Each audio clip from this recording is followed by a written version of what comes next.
私は神だぞ。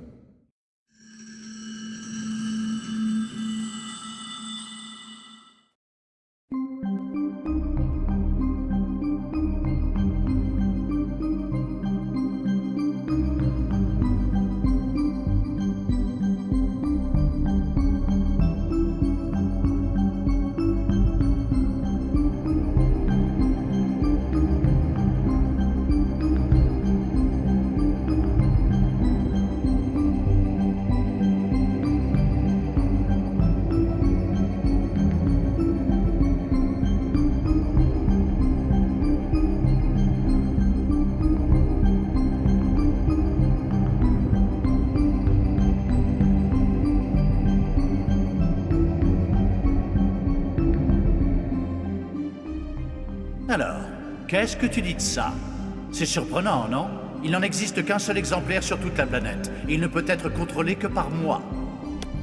En d'autres mots, il ne peut fonctionner que grâce à la foudre. Oh, ce n'est pas possible. C'est tout à fait naturel que tu manifestes autant de surprises. Mais c'est la réalité, et cela est possible grâce à mon énergie abondante et à un matériau qui est capable de transmettre la quantité d'énergie nécessaire. Un matériau qui est capable de transmettre la quantité d'énergie nécessaire. Exactement. Ce matériau, c'est l'or qui attendait depuis des lustres sur cette île. Les gens qui habitent ici devraient être les plus heureux du monde. Je vais leur offrir un spectacle incroyable. Grâce à moi, ils auront la chance de voir un bateau volant avant de quitter cette terre. Un bateau volant? Je n'arrive pas à le croire. Oh, si cette machine vole comme il l'affirme, dans ce cas, je n'ai aucune chance de m'enfuir. Je te présente l'Arche Maxime. Grâce à ce bateau volant, nous pourrons atteindre les terres infinies. Nous pourrons enfin aller jusqu'à la Fairyverse.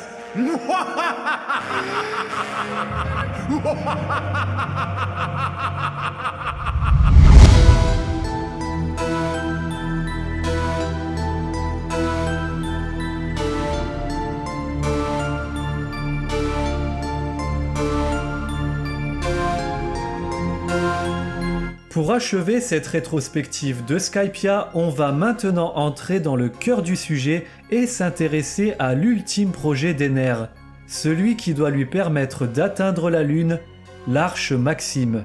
Ce gigantesque bateau volant a demandé pas moins de 6 années de construction de la part des Skypiens de la Garde Sacrée. 650 soldats spécialement réquisitionnés par Ener. La grande particularité de ce vaisseau est de se nourrir d'électricité. En tant qu'utilisateur du Gorogoronomi, Ener est donc le seul être au monde capable de faire fonctionner cette invention. L'or d'Echandia qu'il a récupéré sur Upper Yard lui sert d'élément conducteur pour transmettre sa foudre directement dans les entrailles du navire. En dehors de cette spécificité, l'Arche Maxime présente une technologie tout à fait remarquable. Ce navire est non seulement capable de voler dans le ciel, mais aussi de traverser l'espace jusqu'à atteindre Fairyverse. De plus, lorsqu'ils montent à bord, Sanji et Usopp constatent que malgré la taille gigantesque du bateau, la salle des machines fonctionne de façon autonome, sans aucune intervention humaine. Et même le sabotage du cuistot d'Emugiwara ne suffit pas à faire sombrer ce vaisseau qui s'avère d'une solidité à toute épreuve. Lorsque son installation tourne à plein régime, il est même possible d'activer l'ultime fonction de l'arche, appelée Despire. En se nourrissant de l'énergie d'Ener, Maxime libère des nuages foudroyants qui amplifient ses attaques. Sa puissance de destruction est alors capable de raser une île entière. En somme, l'Arche Maxime est une invention ultra sophistiquée dont l'élaboration demande de solides notions techniques et météorologiques. Une création tellement hors du temps qu'on pourrait se questionner sur l'origine de sa conception. Encore aujourd'hui, une idée reçue circule, comme quoi Ener serait l'inventeur direct de l'Arche Maxime. Mais en vérité, il n'existe aucune preuve qui le confirme. Alors bien sûr, Ener dirige toute la construction du navire. Il est aussi capable de dépanner la salle des machines.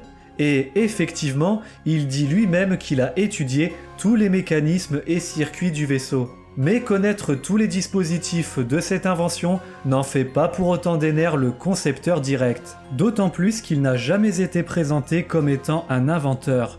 Ni lui, ni aucun autre membre du clan des Bilkans. En définitif, Eiichiro Oda ne précise jamais l'identité du créateur de l'Arche Maxime. Que ce soit dans le manga ou les databooks, tout ce que l'auteur nous dit, c'est qu'Ener a fait construire ce bateau volant aux hommes de la garde sacrée. On serait alors tenté de penser que ce sont les Skypiens qui ont imaginé cette arche. Mais là encore, ce n'est pas possible, car ils n'avaient pas connaissance de l'existence et des propriétés de l'or, qui s'avère être l'élément central dans la conception de ce vaisseau. Il semblerait que la garde sacrée se soit seulement contentée de suivre les instructions liées à ce chantier. Au final, nous ne savons pas qui a réalisé les plans de ce vaisseau, et on sait encore moins de quelle façon Ener en a pris connaissance. L'énigme reste donc entière autour de l'origine de l'Arche Maxime. Par ailleurs, avec le recul, on peut noter qu'après toutes ces péripéties sur Grand Line, ce navire reste encore aujourd'hui une prouesse technologique incomparable dans le monde de One Piece. Du moins, à une exception prête. Dans la mini-aventure d'Ener, on a pu voir que la cité Bilka, située sur la Lune, fonctionnait elle aussi grâce à l'électricité. Cette similitude nous amène à comparer ces deux entités, et on remarque une chose très intéressante sur leur apparence respective. Malgré le temps et la distance qui séparent leur conception, la cité Bilka présente la même structure que l'Arche Maxime, que ce soit ses motifs architecturaux, ou bien ses circuits électriques qui longent les parois, ou encore les sphères qui permettent de canaliser la foudre. L'ingénierie autour de leur construction semble étrangement identique.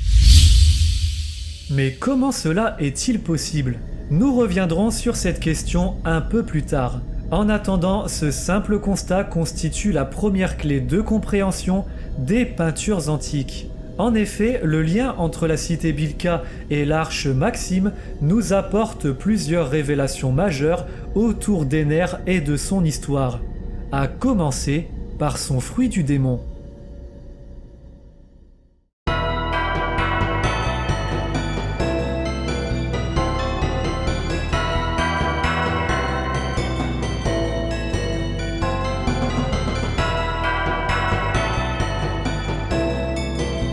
La cité Bilka et l'Arche Maxime partagent la même technologie. Elles ont été conçues pour être activées par un utilisateur du Gorogoro no Mi. En d'autres termes, ces deux entités ne peuvent être alimentées que par le fulgurofruit. Ce qui veut dire que par le passé, la civilisation lunaire avait forcément déjà en sa possession le fruit de la foudre pour lui permettre de faire fonctionner sa cité. À Punk Hazard, César nous dévoile une information capitale sur les fruits du démon.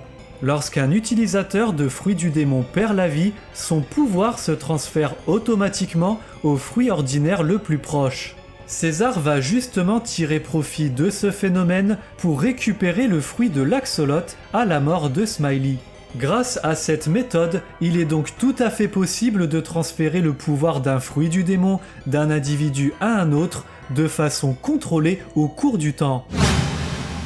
La civilisation lunaire utilisait très certainement ce même procédé avec le fulgurofruit. Effectivement, le Gorogoro no Mi n'est pas un fruit du démon ordinaire. Son pouvoir était utilisé par les habitants de la Lune comme source d'énergie. Transmis de génération en génération sur Fairyverse, les Bilkans ont ensuite emporté le Gorogoro no Mi au moment de quitter la Lune. Ils l'ont conservé sur l'île céleste de Bilka pendant plusieurs siècles, et ce jusqu'à ce qu'Ener ne s'en empare. Au sein de la civilisation lunaire, les Bilkans semblent donc avoir un rôle de premier ordre. Ils sont les gardiens du fruit de la foudre et les seuls à prétendre à son utilisation. Plusieurs éléments viennent appuyer cette hypothèse. Premièrement, les Bilkans portent le même nom que la cité lunaire de Bilka. Deuxièmement, ce sont eux qui ont conservé le fulgurofruit en venant sur la planète bleue. Troisièmement, ce sont des combattants bien plus puissants que les Shandia et les Skypiens. Mais surtout, parmi les habitants du ciel, ils sont les seuls à être initiés aux facultés du mantra, et ce pour une bonne raison. Cet apprentissage du haki de l'observation permet au guerrier Bilkan qui a mangé le Gorogoro no Mi de fusionner son mantra avec le pouvoir de la foudre, lui permettant ainsi d'exploiter tout le potentiel de son fruit du démon, exactement comme l'a fait Ener tout au long de l'arc Skypia. Souvenez-vous, le Gorogoro no Mi est le seul fruit du démon connu à ce jour capable d'amplifier le haki de l'observation. En effet, Ganfor nous informe que le mantra des prélats ne dépasse pas la zone de Peryard, tandis que celui d'Ener s'étend dans tout le royaume. Au cours d'une conversation avec Nami, Ener lui précise que son haki de l'observation est bien différent des autres. En canalisant son pouvoir électrique, il peut identifier des individus à distance et écouter des conversations lointaines en décodant les ondes radio. La précision de ses attaques à distance s'en trouve alors décuplée. Ener utilise à plusieurs reprises cette aptitude afin de rendre son jugement lorsqu'il entend quelque chose qui lui déplaît. Un pouvoir qui fait justement sa fierté en tant que dieu omniscient. En résumé, le Gorogoro no Mi est considéré comme étant l'un des fruits du démon les plus puissants qui existent. Il peut également décupler les facultés du haki de l'observation. Parmi les habitants du ciel, seuls les guerriers Bilkan ont le droit d'utiliser ce pouvoir, car ils ont été entraînés au combat et aux techniques du mantra dans ce but. Les différentes compétences acquises au cours de leur entraînement leur permettent justement de tirer parti de toutes les possibilités offertes par le Fulgurofruit. Le Gorogoro no Mi est d'ailleurs très certainement destiné au guerrier Bilkan le plus fort du clan. Mais par-dessus tout, ce fruit du démon occupait une place centrale en tant que source d'énergie des habitants de Fairyverse. Il s'agit donc d'un artefact légendaire profondément ancré dans l'histoire passée du monde de One Piece. Au cours de l'histoire des Bilkan, la Lune est devenue pour eux un monde de rêve. Leurs ancêtres sont devenus des dieux, alors à son tour, le Gorogoro no Mi est devenu un fruit sacré. La raison pour laquelle Ener se considère comme un être divin n'est finalement pas totalement dénuée de sens, car il possède bel et bien le pouvoir des dieux. Autrement dit, le pouvoir de ses ancêtres. Il est donc tout à fait logique qu'Ener soit le seul être au monde capable de réactiver la cité antique, puisqu'il porte en lui un héritage, la source d'énergie de sa civilisation. L'origine de son nom prend alors tout son sens.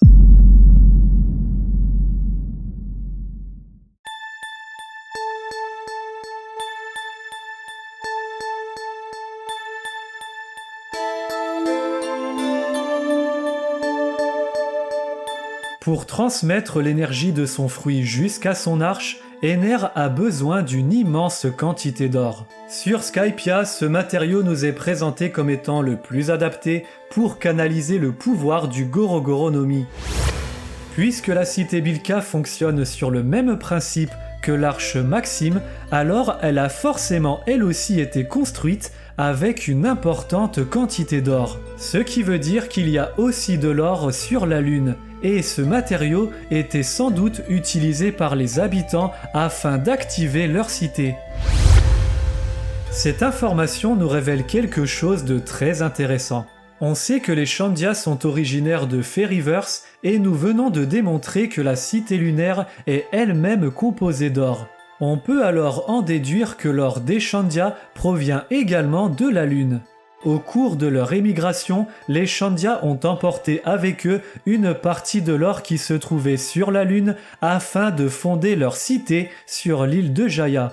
Ce qui explique la provenance de cette incroyable quantité d'or perdue au milieu de Grand Line. La cité de Shandora, dont l'histoire passée demeure un mystère, serait en réalité une minuscule partie des vestiges de la civilisation lunaire.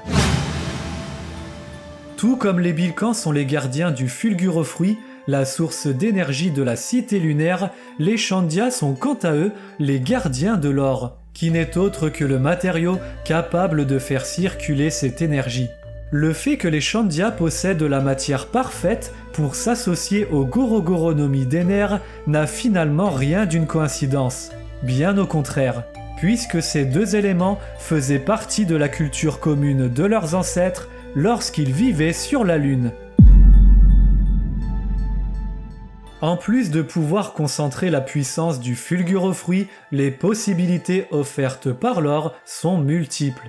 Grâce au pouvoir de l'électricité, Ener peut se déplacer dans toute matière constituée d'or. Il peut même en augmenter la température, la faire fondre et la remodeler à sa guise. La matière dorée peut alors prendre n'importe quelle forme à volonté. Un simple bâton peut se transformer en trident affûté. Cette affinité entre la foudre et l'or permet à l'utilisateur du Gorogoronomi de réaliser différents types d'architecture, mais également d'adapter son style de combat en s'appuyant sur les propriétés de ce matériau. L'exemple d'Ener qui ne quitte jamais son bâton doré nous montre que l'or est intrinsèquement lié à l'utilisation du Gorogoronomi. Cet élément est destiné à accompagner le guerrier Bilkan qui a mangé le fruit de la foudre. Il est très probable que cet usage tire directement ses origines de Fairyverse. À l'époque où la civilisation lunaire a quitté la Lune, il y avait sans doute déjà un utilisateur du fulgurofruit parmi les Bilkans. Tout comme le fait Ener, cet ancêtre lointain devait également porter de l'or pour tirer profit de ses pouvoirs électriques. Cet individu se serait ensuite installé dans le ciel avec les autres Bilkans. Au moment de sa mort, son fruit du démon et son or auraient été conservés sur l'île céleste de Bilka, et ce pendant plusieurs siècles jusqu'à nos jours. Ener se serait non seulement emparé du fulgurofruit, mais aussi de l'or lié à son utilisation. Dans l'épisode précédent, nous avions laissé deux énigmes en suspens. L'une d'entre elles trouve sa réponse ici. Les accessoires et le bâton doré que porte Ener proviennent directement de la Lune et ont été amenés sur son île natale par son aïeul, un ancien Bilkan qui utilisait jadis le fulgurofruit. Tout ceci nous indique qu'Ener a été entraîné dans la plus pure tradition des guerriers Bilkans, afin de devenir un combattant complet et polyvalent, d'abord sur le plan spirituel en maîtrisant le haki de l'observation, mais aussi sur le plan physique en étant capable de se battre au corps à corps en manipulant la matière dorée. Cet apprentissage lui permet ainsi d'exprimer toutes les facettes du pouvoir de son fruit du démon. Récapitulons les faits. Au sein de la civilisation lunaire, l'or a deux fonctions à remplir. Tout d'abord, il s'agit d'une arme destinée au guerrier Bilkan qui a mangé le fulgurofruit, afin qu'il puisse tirer parti des propriétés de ce matériau grâce à son pouvoir électrique. Et le plus important, l'or constitue la matière première qui sert aux habitants de la Lune à bâtir leurs infrastructures, afin de canaliser l'énergie du Gorogoronomi et faire fonctionner leur technologie. L'étude de cette science unique au monde nous amène enfin au grand final de notre raisonnement. Cette ultime étape nous apportera les dernières clés de décryptage des peintures antiques.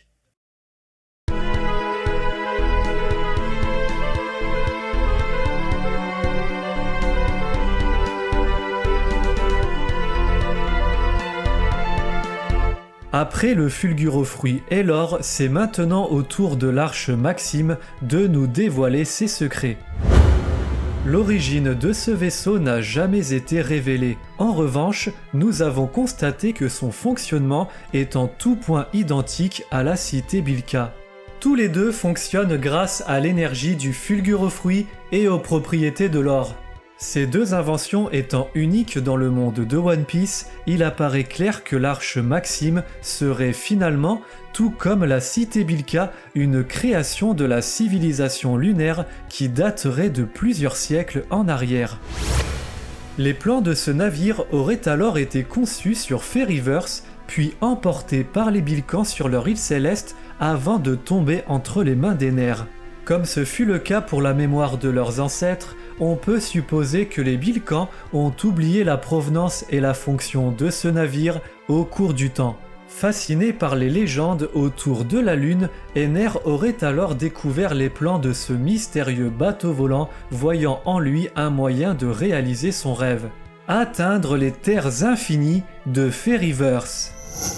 Il n'est donc pas si étonnant que l'Arche Maxime soit capable de traverser le vide stellaire, car ce vaisseau vient justement de l'espace, produit de la science des habitants de la Lune. La construction de l'Arche Maxime nous montre d'ailleurs que la mise en œuvre de cette technologie nécessite 3 conditions à remplir. Chacune de ces conditions doit obligatoirement impliquer l'une des 3 races de la civilisation lunaire. En effet, cette technologie ne peut s'activer qu'avec le Gorogoronomi, artefact détenu par les Bilkans. Pour canaliser cette puissance, il faut une immense quantité d'or, dont les Shandia sont les gardiens. Enfin, l'élaboration d'une technologie aussi complexe nécessite une main-d'œuvre qualifiée, avec des compétences que seuls les Skypiens de la Garde Sacrée ont su montrer. Tout comme les Bilkans sont les gardiens du Fulgurofruit et les Shandia les propriétaires de la réserve d'or, les Skypiens ont eux aussi une position à tenir en tant que force ouvrière de la civilisation lunaire. Petit à petit, les pièces du puzzle commencent à s'assembler et une nouvelle révélation majeure se dévoile sous nos yeux. Non seulement les habitants de la Lune se sont séparés en venant sur Terre, mais ils ont aussi divisé leur patrimoine technologique en 3 entités. Les Bilkans ont conservé la source d'énergie de cette technologie. Les Shandia ont emporté le matériau capable de faire circuler cette énergie. Et les Skypiens ont conservé l'expertise ouvrière permettant d'exploiter les 2 éléments précédents. La science de la civilisation lunaire ne peut alors s'éveiller qu'en réunissant les 3 éléments qui la composent, tout comme l'a fait Ener afin de bâtir l'Arche Maxime. Cependant, comme nous l'avons vu dans l'épisode précédent, Ener n'a aucune connaissance sur les origines de son peuple. Il ne sait pas non plus que les Shandia et Skypiens partagent les mêmes racines que lui. Dans ce cas, comment pouvait-il savoir qu'il avait besoin d'eux pour construire son vaisseau? Eh bien parce qu'il avait sans doute toutes les instructions nécessaires dans les plans de l'Arche Maxime. Avant de se séparer, les ancêtres d'Ener ont dû consigner dans les plans du vaisseau toutes les étapes liées à sa réalisation. Chaque condition, leur description, leur détenteur, ainsi que leur emplacement respectif. D'abord, la source d'énergie, le fulgurofruit des Bilkans sur l'île céleste de Bilka. Ensuite, le matériau, la cité d'or des Shandia sur l'île de Jaya. Et enfin, l'expertise technique, la main-d'œuvre skypienne sur l'île céleste de Skypia. Étant donné qu'Ener est né sur Bilka, il avait déjà à portée de main la source d'énergie pour activer son futur navire. C'est certainement ce qui l'a motivé en partie à s'emparer du fulgurofruit. Une fois cette première étape remplie, sa terre d'origine ne lui était plus d'aucune utilité. Alors, il l'a détruite avant de se mettre en quête des 2 éléments qui lui manquaient, la cité d'or des Shandia et la garde sacrée de Skypia.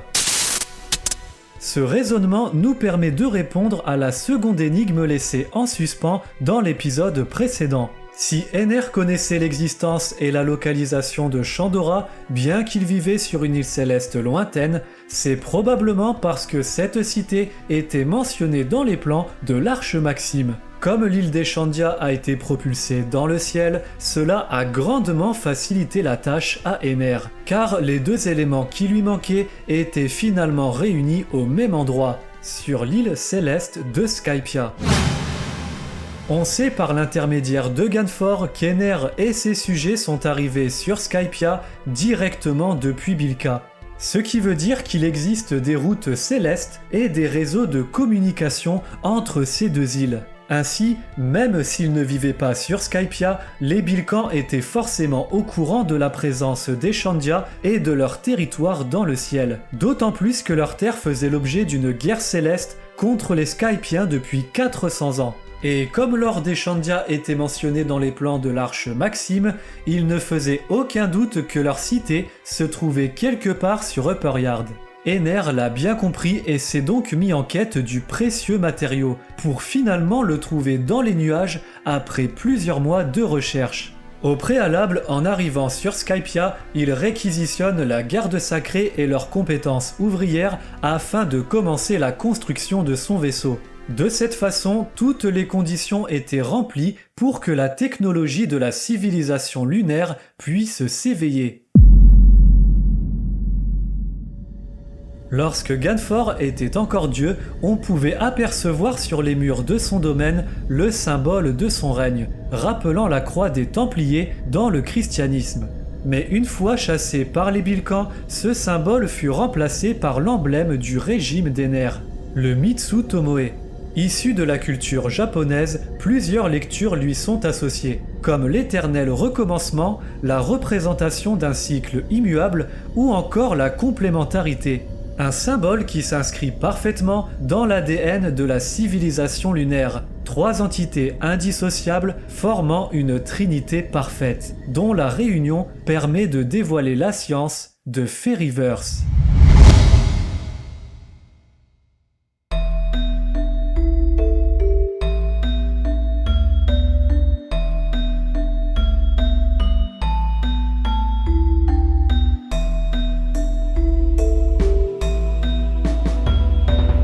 Sans avoir connaissance des secrets de Skypia, il est impossible de comprendre les inscriptions murales découvertes par Ener.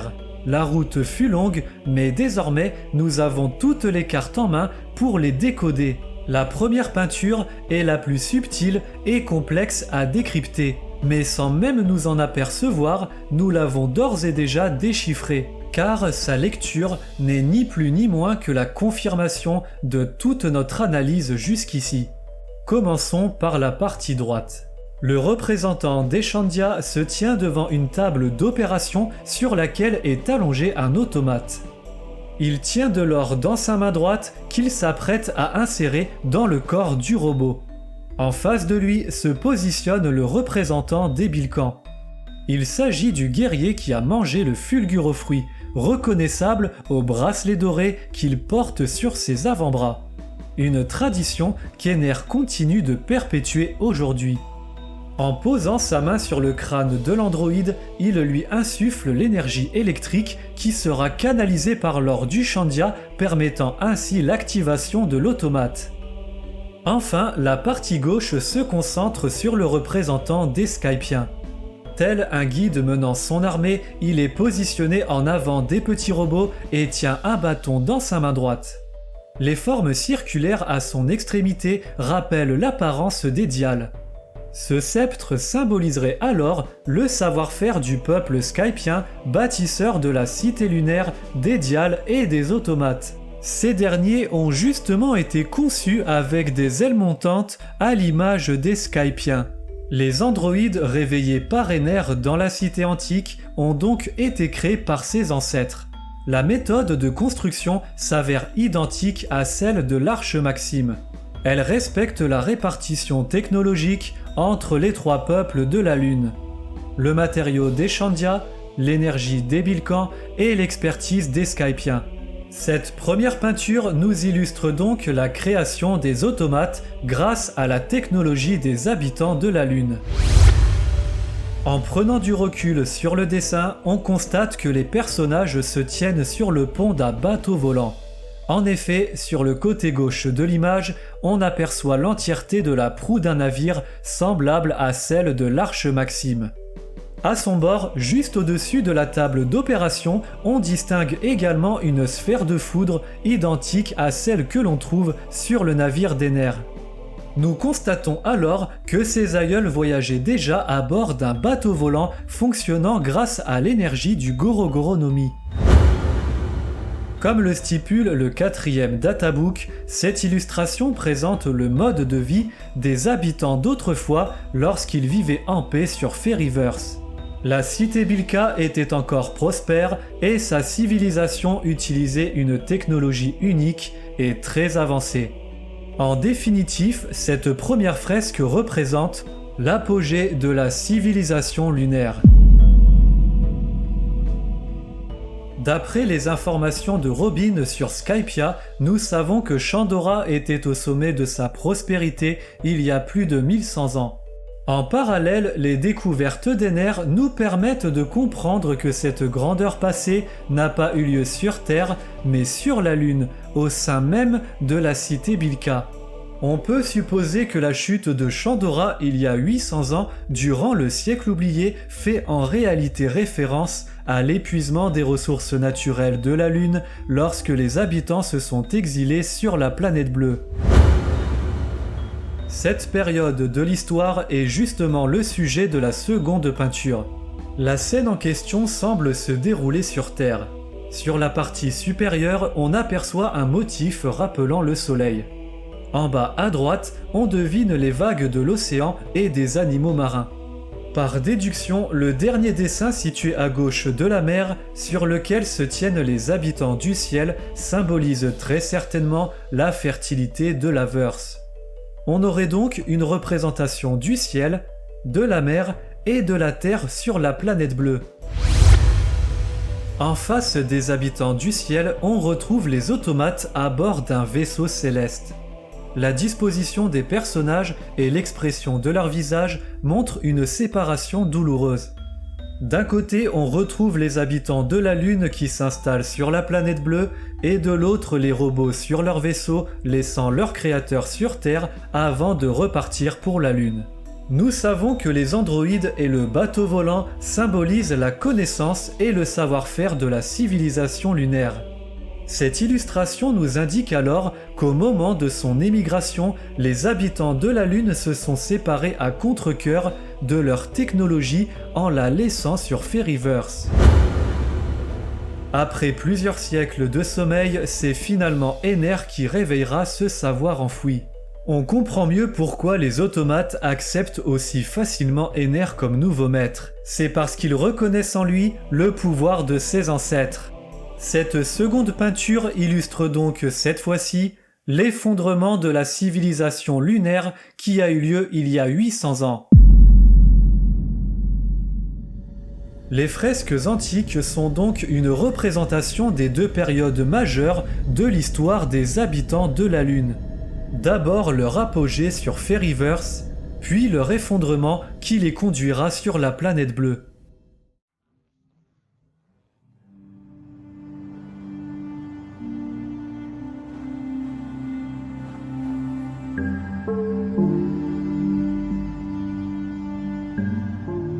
Notre aventure touche bientôt à sa fin, alors avant de se quitter, on va faire un dernier point sur la situation. Après avoir quitté la Lune et s'être séparés de leur technologie, les Bilkans, Chandia et Skypiens se sont divisés l'héritage de la civilisation lunaire en arrivant sur la planète bleue. Les Chandia ont emporté leurs matériaux sur Jaya pour y fonder la cité d'or de Chandora, au sein duquel se trouve un poneglyphe dont ils doivent assurer la protection. Au-dessus d'eux, on retrouve l'expertise des Skypiens et les Dials. Au sud-est, les Bilkans s'exilent eux aussi dans le ciel avec des Dials, dont certains extrêmement rares et puissants, comme les 200 Jet Dials qui serviront de propulseurs de secours au vaisseau d'Ener. Ils emportent également les plans de l'arche Maxime, le Gorogoronomi, l'or qui accompagne l'utilisateur de ce pouvoir, et en tant que peuple de guerriers, ils conservent leur apprentissage du acquis de l'observation. À la différence des Chandia, les Skypiens et les Bilkans ne se sont pas établis sur la terre ferme, et on peut supposer qu'il y a une bonne raison à cela. L'or et le poneglyphe des Chandia sont des matériaux qui existent déjà sur Terre, contrairement au patrimoine des habitants du ciel. L'expertise des Skypiens, les dials, les plans de l'arche Maxime ou encore le fulgurofruit sont autant d'éléments propres à la civilisation lunaire et inconnus des habitants de la Terre. Si les Skypiens et les Bilkans se sont installés dans les nuages sans qu'on puisse y accéder depuis la mer, c'est certainement pour leur permettre d'isoler le patrimoine de Fairyverse des habitants de la planète bleue. La civilisation lunaire a laissé ses automates sur la Lune et a dispersé son peuple en 3 entités. Leurs actions semblent traduire une volonté de leur part d'endormir leur technologie ainsi que leurs connaissances. Nous ignorons pourquoi ils ont fait ce choix, mais ce qui est certain, c'est que cette situation devait rester temporaire. Car en arrivant sur Terre, les 3 peuples de la Lune ont emporté avec eux le nécessaire pour construire un bateau volant. Les Bilkans ont conservé les plans de l'arche Maxime, le Gorogoronomi qui constitue la clé de démarrage du vaisseau et les 200 jet dials en guise de propulseurs secondaires. Les Chandia ont amené la quantité d'or nécessaire à la construction de ce navire et les Skypiens ont préservé leur expertise ouvrière pour exécuter ce chantier. Tout ceci nous indique que la technologie de la civilisation lunaire était destinée à s'éveiller de nouveau le moment venu. D'autant plus que l'île de Jaya reste très proche des îles célestes de Skypia et de Bilka, ce qui facilite la réunion des 3 peuples pour construire l'arche Maxime. Le problème, c'est qu'Ener a fait un usage personnel du fulgurofruit et de ce vaisseau, en les retournant contre ses congénères pour atteindre ses propres objectifs. Au regard de la taille gigantesque de l'arche Maxime, de sa capacité d'accueil et de sa puissance de destruction, on s'interroge sur la véritable raison d'être de ce bateau volant. Tous ces attributs semblent bien disproportionnés pour un simple voyage sur la Lune en solitaire. Si on se risque à faire des conjectures, on peut supposer que la fonction initiale de l'arche Maxime serait à la fois guerrière, mais aussi d'accueillir l'ensemble des habitants du ciel pour un ultime voyage. De là à parler d'arme antique, il n'y a qu'un pas, surtout qu'Uranus renvoyant aux dieux du ciel n'a toujours pas été révélé. Une chose est sûre, la mythologie qui entoure Skypia n'aura jamais été aussi fascinante qu'à cet instant. Et ce n'est pas Eiichiro Oda qui nous dira le contraire.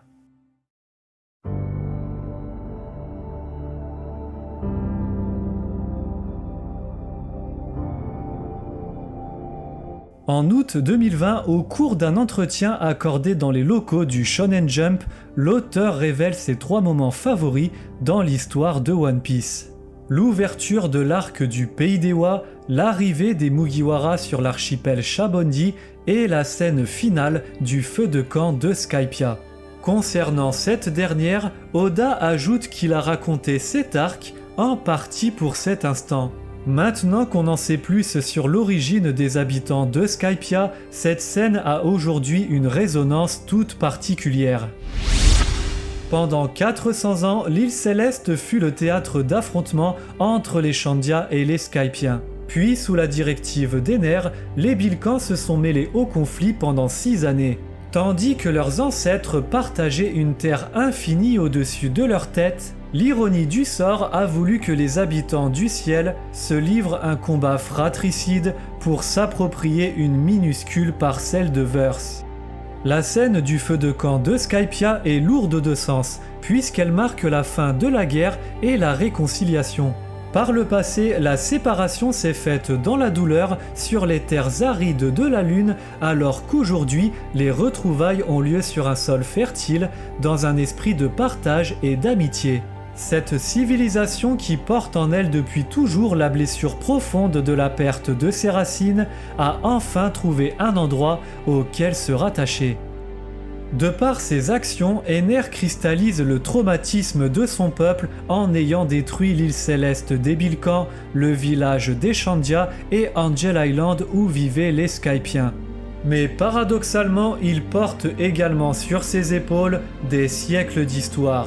Une volonté, un héritage, celui d'une civilisation tout entière.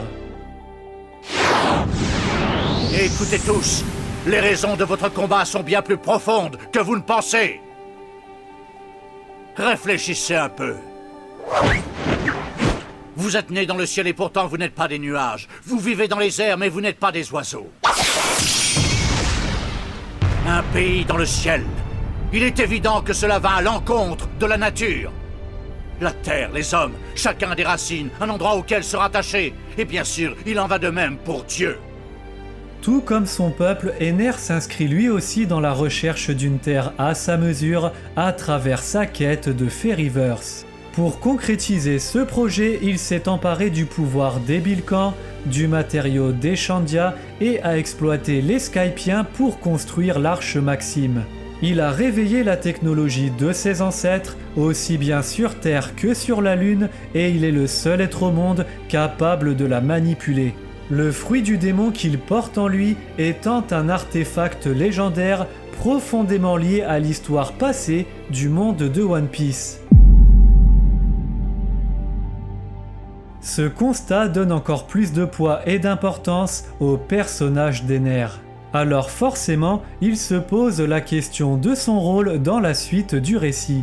Ce qui est sûr, c'est qu'il sera capital et qu'il devra l'accomplir dans un futur proche. Tout ceci n'était qu'un avant-goût de ce qui nous attend. Pour le découvrir, on se donne rendez-vous très prochainement sur la chaîne avec une nouvelle série de vidéos. D'ici là, pensez à lever les yeux vers le ciel. Avec un peu de chance, vous apercevrez peut-être Ener.